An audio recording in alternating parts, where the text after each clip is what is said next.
Bonjour à tous, chers mortels, c'est Dragmar. On se retrouve avec l'histoire des trois Adolphes. Bon Dieu, que c'était long à lire. En fait, je voulais le finir assez vite. Je pensais que ça me prendrait de bonnes heures. Oh là, je dois en être à au moins 5 ou 6 heures de lecture. Je sais plus, je sais 4 heures sûres et peut-être 5 ou 6, mais j'en ai chié à le lire. En fait, le problème, c'est que je pense que c'est un manga qui est plus intéressant à lire petit bout par petit bout, mais en une fois, c'est long, et je vais en parler après. Alors, l'histoire des trois Adolphes, c'est un seinen drame historique fait par Osamu Tezuka, le fameux Tezuka que je ne connais presque rien de lui. Je sais qu'il a fait, que c'est un grand maître du manga, je sais qu'il a fait Astro Boy, tout ça, mais en fait, il a fait une plénitude de mangas et je n'en connais presque aucun. Voilà, du coup c'est bien, merci à celui qui me l'a conseillé, ça me permet de découvrir cette œuvre. Disons, c'est pas le genre de manga avec lesquels je suis né.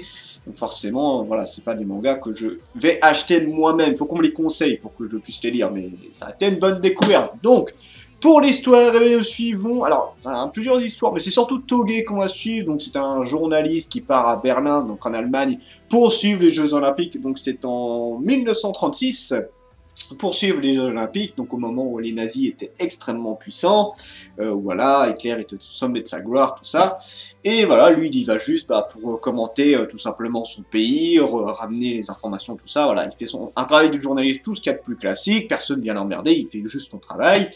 Sauf qu'à un moment donné, son jeune frère détient des informations capitales sur Hitler, voilà, un truc qui pourrait ébranler le monde. Et du coup, en fait, à un moment, voilà, il devait le rejoindre pour récupérer ces fameux documents, sauf que le frère était trop occupé sur la dernière phase des Jeux Olympiques, et du coup, il est arrivé trop tard, et son jeune frère s'est fait tuer. À partir de là, ça va être une chasse un petit peu à l'homme. Au début, on est un petit peu en mode, voilà, il va essayer de retrouver son frère, parce qu'en fait, tout le monde fait genre, la police, ils savent pas, voilà, où est le corps. Non, on n'en sait rien, nous, tout le voisinage ne sait rien du tout. L'endroit où vivait son frère, ça a été réhabité en 2 secondes, et comme quoi, ah bah nous, on est là depuis 4 ans, hein, non, nous, il n'y a jamais eu personne d'autre que nous, hein, tout ça. Ouais, tu le sens pas du tout, le truc où on a essayé de balayer tout pour voilà, que ça se cache, que le frère soit mort. Il finit par retrouver le frère, et à partir de là, bien évidemment, il va retrouver rapidement la trace des documents, et, enfin, rapidement, ça arrive un peu plus tard, les documents, mais voilà, ça va être un petit peu une chasse à l'homme sur Toge, parce qu'en fait, voilà, c'est un gros témoin de ce qui s'est passé par rapport à son frère, et du coup, les Allemands, du coup, les nazis ne sont pas du tout d'accord avec ça, et ils pensent qu'il a les documents en main, et ils vont essayer de le tuer absolument. Ça, grossièrement, c'est le début de l'histoire. Alors après, on a aussi une petite histoire avec un Adolphe, ouais, si je dis pas de bêtises, un gamin qui s'appelle Adolphe, qui va aller, qui est ami avec un juif, sauf que c'est extrêmement mal vu, et après, il va devoir aller chez les CRS, et du coup, voilà, ça fout un petit peu la merde. C'est un petit peu particulier, on n'a pas appris grand-chose sur ce gamin-là pour l'instant, il est entrecoupé de temps en temps, on le revoit de temps en temps, mais c'est surtout, pour l'instant, l'histoire principale, au moins du premier tome, c'était ok. Et voilà, ça c'est globalement, c'est pour l'histoire, donc je vais pas trop raconter parce que j'en ai déjà dit beaucoup, hein, de base. L'histoire est très longue. Alors, mon avis perso sur le manga, j'ai beaucoup aimé. C'est vachement bien, c'est super. Alors, j'aime beaucoup tout ce qui est historique de base. C'est un truc qui me fascine. J'adore découvrir des choses sur l'histoire. C'est bien que des gens racontent ce qui s'est passé. Alors après, je vous avoue que la dernière phase où voilà, ils expliquent un peu tout ce qui s'est passé, les personnages, tout ça, le truc historique, je l'ai pas lu, donc j'ai pas encore tout le contexte. Je le lirai un peu plus tard. Mais là, voilà, j'ai fini l'histoire, j'ai fait, allez, je fais une pause, j'en peux plus, je veux juste là, je vous avoue que mon envie c'était présenter le manga et pouvoir enchaîner mes lectures parce que là, Adolphe, les histoires des trois Adolphes m'ont beaucoup bouffé sur les autres lectures. Donc c'est un peu compliqué. Donc je suis quand même ultra content de l'avoir lu. Mais comme je l'ai dit au début, ce n'est pas un manga qu'il faut lire d'une traite. Clairement, c'est compliqué parce que il y a beaucoup d'infos à intégrer. C'est long. J'ai jamais lu une lecture aussi longue. Même les rares romans que j'ai fait, ça m'a jamais pris autant de temps que ça. Et du coup, voilà, je pense que si je l'avais lu petit bout par petit bout, au début j'ai fait petit bout par petit bout, j'avais fait genre, ouais, j'ai dû faire 20% du manga, après j'ai refait 20%, et après je me suis décidé, allez, je vais essayer de l'enchaîner rapidement pour pouvoir passer à d'autres mangas, pour pouvoir, sinon mes lectures vont s'enchaîner trop, j'ai pas envie de refaire comme avant, hein.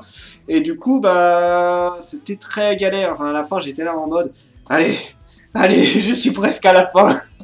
Donc ouais, t'as l'impression que le mec lit désespérément un manga, que ça le fait chier, alors que non, j'ai beaucoup apprécié ce manga. Donc voilà, non, en termes d'avis personnel, c'était une très très bonne lecture. Je pense que j'ai quand même appris des choses parce que je pense qu'il y a pas mal de trucs vrais, notamment les nazis qui étaient prêts à tout pour cacher les secrets.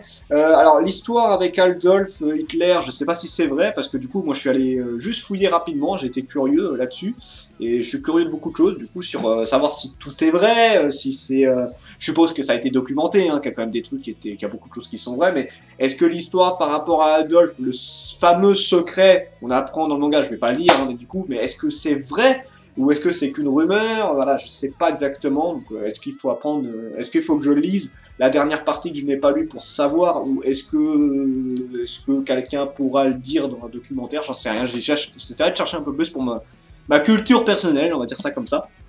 Mais ouais, ça fait poser des questions, ça... On voit que le temps a bien évolué aussi, la femme, j'aime j'aime bien parce qu'il y a des femmes fortes dans le manga, mais on est à une époque où la femme c'est ferme ta gueule. Alors c'est, enfin, ferme ta gueule, oui et non, on en a une qui est obligée, voilà, de faire un petit peu l'espionne, on a une, bah c'est la femme au foyer, où t'as limite, t'as genre le mari qui dit ah j'ai épousé une japonaise parce que bah pour moi dans ma tête elles sont soumises à leur homme, mais qu'est-ce que c'est que ça, une femme qui se rebelle contre ce mari, oh là là c'est inadmissible tout ça. J'avoue que j'étais un peu en mode waouh. Bon je sais que ça existe encore mais c'est quand même moins présent. Là ça fait mal au cul de voir ça. C'est que moi qui suis très égalité homme-femme qui fait waouh ça fait mal de voir ça. Enfin bon voilà, c'est l'époque, hein, on est en 1936, tu le sais que voilà, la femme n'a pas une grande place dans la société, à ce moment-là en tout cas. Il n'y a pas beaucoup de femmes d'ailleurs dans le manga, il y en a très peu. La seule femme forte que j'ai vue, bah, c'était à la fin du manga, qui était un peu... Alors c'est pas une geisha, mais c'est une tavernière, voilà, qui se laisse pas faire, qui est prête à tout pour pas se laisser faire. C'est une des rares qui était vraiment très déterminée, mais les autres femmes du manga sont assez intéressantes en soi. Donc voilà, non, franchement, j'ai bien aimé. C'était une très bonne découverte. Bon, les notes de potentiel, pour l'histoire, j'ai mis un 18. Pourquoi pas un 19? Alors, c'est juste à cause de moi, je pense. En fait, je sais pas, ça, j'ai pas cherché. Je sais pas si les premières, parce que ça c'est une réédition hein, du coup, mais je sais pas si les anciennes versions étaient plus petites. Je pense que j'aurais peut-être plus apprécié d'avoir les premières versions. Et d'ailleurs, je pense honnêtement que si un jour je trouve les premières versions, je garderai les premières versions. Hein, c'est ce qui m'intéresse le plus. Si les premières versions étaient plus petites, peut-être que j'aurais moins galéré à lire tout le manga, parce que là, du coup, c'était une lecture qui était assez longue, assez compliquée. À tout comprendre, pas tant que ça, on arrive très vite à piger, et c'est pas comme d'autres mangas où t'as des milliers d'informations à retenir, là ça va, ça passe plutôt bien. Voilà, je mets pas de 20 parce que j'arrive pas à lui donner la note de perfection, voilà, on est dans un truc historique, donc c'est repris déjà d'une histoire qui existe. Est-ce que Toge a existé, est-ce que les personnages ont existé, ça j'en sais rien, mais voilà, le contexte historique, on le connaît. Donc voilà, c'est un contexte que je trouve ultra intéressant en tant que tel, en termes d'histoire, je trouve ça super intéressant à suivre. Et non, là c'est juste, j'aurais peut-être pas dû lire le manga d'une traite comme ça. J'aurais peut-être plus apprécié le manga au fur et à mesure. Mais bon, ça voilà, c'est pur. Encore une fois, de toute façon, tous les avis que je vous fais, c'est personnel. Pour les personnages, j'ai mis un 19, parce que j'ai vraiment adoré Toge. Sa détermination, je la trouve juste hallucinante. Alors, on a eu plein de personnages méga intéressants, même les nazis en tant que tels, hein. Il y a des personnages qui sont vachement sympas à suivre. C'est marrant de voir 2-3 trucs sur Hitler, les 3 Adolphes, enfin les 2 Adolphes qu'on a suivis. Non, bah du coup, oui, il y a 3 Adolphes au final. Les autres juifs qu'on suit, le frère, même si on l'a pas vu longtemps, certaines femmes, en fait, pas mal de personnages. Et même, comment dire, le nazi qui poursuit Toge, mais d'une façon acharnée, bah au final... T'as pas de compassion vraiment pour lui, mais voilà, son acharnement est assez hallucinant et j'ai beaucoup aimé. Alors pourquoi pas mettre un 20 du coup? Un peu le point qui manque de connard, on va dire ça comme ça. J'arrive pas à lui mettre un 20 parce que je pense qu'il y a moyen, enfin il y aura toujours moyen de mettre un personnage encore plus exceptionnel, plus intéressant. Et j'en ai pas encore vu où je pourrais mettre un 20. Voilà, peut-être qu'un jour je mettrai un 20, mais en tout cas le personnage il m'a vraiment énormément plu. Pour les dessins ça va être très compliqué, j'ai même hésité à mettre un point d'interrogation, puisque c'est dur de juger sur un manga qui date de 1935 si je dis pas 1985 pardon si je dis pas de bêtises, j'étais allé fouiller vite fait, si je dis pas de bêtises, l'histoire des 3 Adolphes ça date de 85. Donc c'est un vieux dessin, c'est un très vieux dessin. Alors, est-ce qu'il m'a gêné? Non. Non, il m'a pas gêné plus que ça, honnêtement. J'ai pas eu de souci à le lire, il m'a pas choqué. Je le savais déjà que le manga était vieux, mais même en tant que tel, ça se lit très bien, on a les expressions, ça s'enchaîne bien.